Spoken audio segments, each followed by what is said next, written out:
Hi, my name is Madeline Cummings, and I did my research paper on different coaching styles and the effects on athletes. In my research, I found there are two main coaching styles: autonomy supportive and controlling coaching. Autonomy supportive coaching is linked with the self-determination theory, which is that if a person's needs for autonomy, connection, and competency are met, they'll be more motivated to do best and improve. So, with that theory, it can be construe that if an athlete's need for connections, they're connecting with their fellow athletes, competency, that they feel like they know their sport, and autonomy, they have control over their own training, that they'll be more motivated to compete to the best of their ability.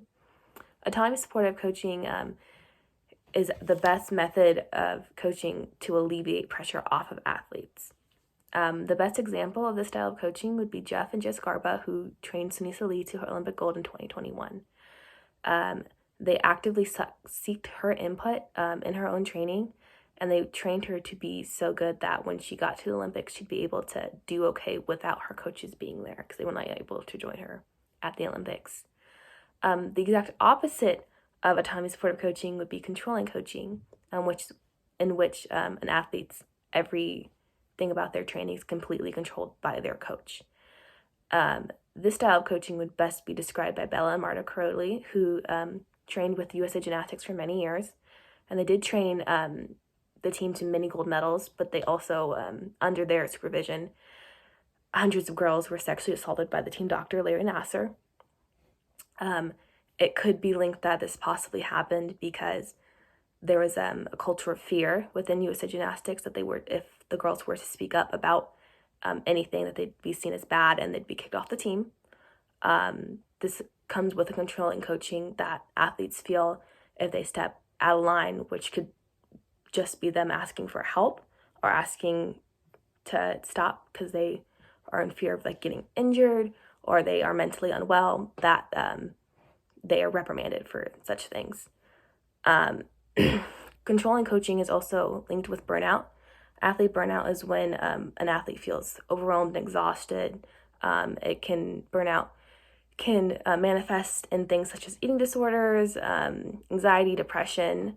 An example of burnout would be Simone Biles at the 2021 Olympics. She pulled out from many events, not because she was unable physically, but because she was unwell mentally. She felt as if she was competing no longer for herself, which is what an athlete should be doing. They should be competing for themselves. So it was a very difficult time for her. And she was raised up in gymnastics under the Bella and Marta Crowley way, which led to her eventual burnout at the 2021 Olympics. Mental health awareness is coming up in sports. It's something that used to not necessarily be talked about as a bit of a taboo topic. However, Olympic athletes are seen as the peak of health. However, 35% of elite athletes have encountered issues with their mental health. And within the last 10 years, mental health awareness has become a bigger and bigger topic within the sporting industry. And it's become more important that athletes understand that it's okay to not be okay, to avoid burnout.